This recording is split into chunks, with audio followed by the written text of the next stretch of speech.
তো এটা রাজা কৃষ্ণকান্ত নন্দী এই জায়গাটা এই বাড়িটা তৈরি করেন।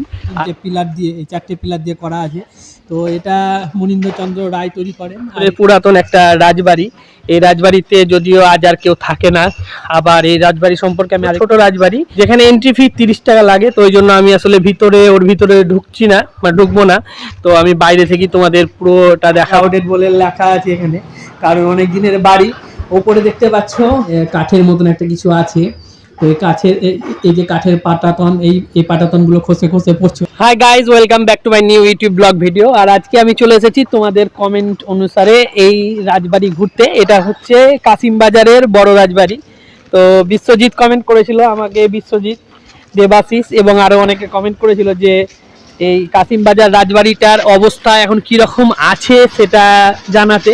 তো আমি বলেছিলাম যে নেক্সট উইকে যাব, কিন্তু একটু তাড়াতাড়ি হয়ে গেল, কারণ আমি সেরকম ব্লগিং স্পট পাচ্ছিলাম না। এবং কাছাকাছির মধ্যে এই ব্লগিং স্পটটাই আমার জন্য খুবই একটা মানে ভালো লেগেছে।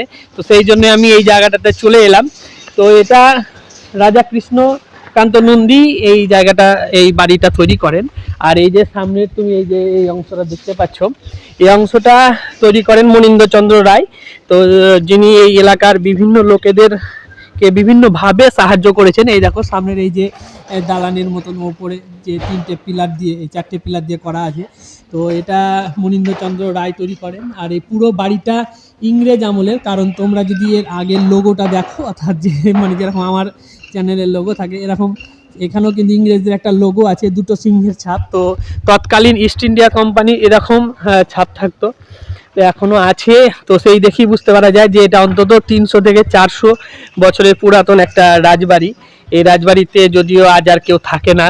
আবার এই রাজবাড়ি সম্পর্কে আমি আরেকটি তথ্য এক্ষুনি জানতে পারলাম, চায়ের দোকানে চা খাচ্ছিলাম।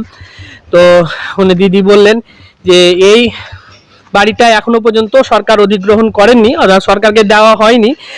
এই রাজ পরিবারেরই বংশধরেরা পরম্পরায় এটাকে চালিয়ে যাচ্ছেন। এটা হচ্ছে বড় রাজবাড়ি। আর এরপরেই আমি আপনাদের দেখাবো ছোট রাজবাড়ি, যেখানে এন্ট্রি ফি 30 টাকা লাগে। তো ওই জন্য আমি আসলে ওর ভিতরে ঢুকছি না বা ঢুকবো না। তো আমি বাইরে থেকে তোমাদের পুরোটা দেখাবো, রেস্টুরেন্ট দেখাবো ওখানে। এবং ওইখানে এন্ট্রি করতে গেলে, ছোট রাজবাড়িতে ঢুকতে গেলে এবং রাজশাহী খাবার, থাকার জায়গা থাকতে গেলে ওখানে কি কি ব্যবস্থা নিতে হবে তোমাদেরকে আমি সম্পূর্ণটাই ওখানে কিন্তু আমি তথ্য জানাবো। তো এই হচ্ছে মনীন্দ্রচন্দ্র রায়ের রাজবাড়ি। তো রাজবাড়িটা দেখো, এখন এটাকে লক করে দেওয়া হয়েছে এবং জনসাধারণের জন্য এটা কিন্তু ভিজিটরস আর নট অ্যালাউডেড বলে লেখা আছে এখানে, কারণ অনেক দিনের বাড়ি। ওপরে দেখতে পাচ্ছ কাঠের মতন একটা কিছু আছে। তো এই কাঠের এই যে কাঠের পাটাতন, এই পাটাতন গুলো খসে খসে পড়ছে, ওই জন্য হয়তো এখন আর ঢুকতে দেওয়া হচ্ছে না। কারুকার্য দেখলে তোমরা বুঝতে পারবে মনীন্দ্রচন্দ্র রায় আর কৃষ্ণকান্ত রায় কি ব্যাপার, কিরকম তারা এই রাজত্ব চালাতেন।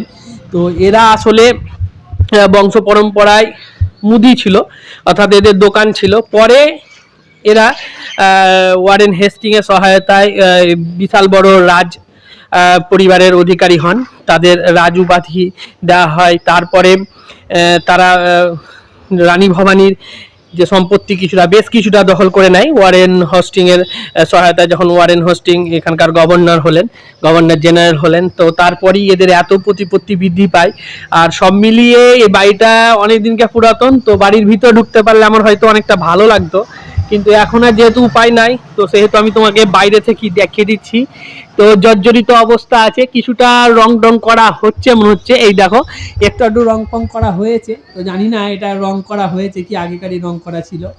এখানকার যে ভিতরের যে যদি তোমরা কারুকার্য দেখো তাহলে দেখতে পারবে এখানকার যে মার্বেল আছে, অর্থাৎ ফ্লোরের যে মার্বেলসগুলো আছে সেগুলো কিন্তু রাজস্থান থেকে আনা হয়েছে এবং সেগুলো খুবই দামি পাথর, মানে সেগুলো খুবই দামি পাথর, বিভিন্ন কালারের পাথর।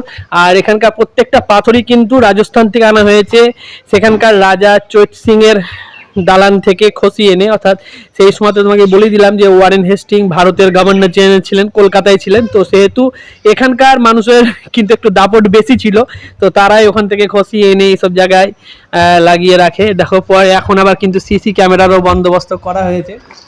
জানি না ভিতরে কীরকম পরিস্থিতি আছে, কিন্তু সিসি ক্যামেরা করেছে, কারণ এই জায়গাটা কেউ যেন ধ্বংস না করে দেয়। কারেন্টের তারও আমি কিন্তু ভিতর দিয়ে যাতায়াত হচ্ছে সেটা আমি দেখতে পাচ্ছি। কেউ থাকে কিনা বলতে পারছি না, কিন্তু শুনেছি যখন দুর্গাপুজো হয় তখন প্রত্যেকবার কিন্তু এর যে উত্তরাধিকারীরা আছে তারা কিন্তু এই জায়গাটাতে আসেন আর এই সময়তে তারা দুর্গোৎসব পালন করেন। এখন বিশাল বড় এলাকা আছে, এই এলাকাটা সামনের যে মাঠটা দেখছো এটা প্রথমে রাজাদেরই ছিল, এখন অন্য কেউ কিনে নিয়েছে কিংবা বলতে পারছি না কি ব্যাপার। তো ইনাদেরই সেই বড় রাজবাড়িটা। অষ্টাদশ শতকের মধ্যভাগে তৈরি কাশিমবাজার রাজবাড়িটির প্রতিষ্ঠাতা ছিলেন রাধাকৃষ্ণ নন্দীর পুত্র কৃষ্ণকান্ত নন্দী, যা কাশিমবাজার রেল স্টেশন থেকে পূর্ব দিকে 1 কিলোমিটার দূরে অবস্থিত। রাধাকৃষ্ণ নন্দীর মুদির দোকান ছিল, তাই তার ছেলের নাম অনুসারে তাদের এলাকার লোকজন কান্ত মুদির দোকান বলেই চিনতেন। কিন্তু 1734-এর দিকে যখন সিরাজউদ্দৌলা তার পার্শ্ববর্তী একটি কুঠি আক্রমণ করেন, তখন কুঠির ওয়ারেন হেস্টিং নামক এক ব্যক্তিকে আশ্রয় দেন ও ইংল্যান্ডে যেতে সাহায্য করেন। ও পরে ওয়ারেন হেস্টিং যখন এখানকার গভর্নর জেনারেল হন, তখন এই কান্তবাবুকে তিনি অনেক সম্পত্তির অধিকারী করে দেন ও কান্তমুদির ছেলে লোকনাথ রায় বাহাদুরকে রাজা উপাধিতে ভূষিত করেন। এই রাজবাড়ির সর্বশেষ ও ভালো রাজা ছিলেন দাতাকর্ণ মুনীন্দ্রচন্দ্র নন্দী, যার মূর্তি আজও এই বাড়ির রাজপ্রাসাদের ভিতরে অবস্থিত।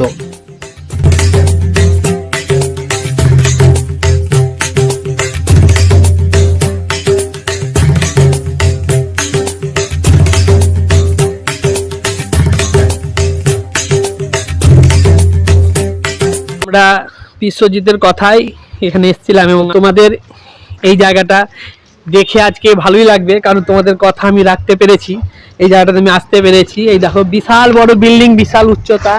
এই বাড়িগুলোর দালানটা দেখতে পেলেই তুমি বুঝতে পারবে যে এখানকার রাজাদের প্রতিপত্তি, এই রাজার প্রতিপত্তি কীরকম ছিল। এই রাজার প্রতিপত্তি বেশ ছিল, কিছু কম ছিল না, কিন্তু এখন কিছুটা হলেও এর সংস্করণ হচ্ছে। আমার বাইরে থেকে দেখে যেটা মনে হচ্ছে সেটা বিশাল বড় রাজবাড়ি। তুমি যদি ঘুরে দেখো আমার মনে হয় যে অনেকটা দূর, তুমি হাঁটতে হাঁটতে হয়তো ক্লান্ত হয়ে পড়বে। বিশাল বড় রাজবাড়ি।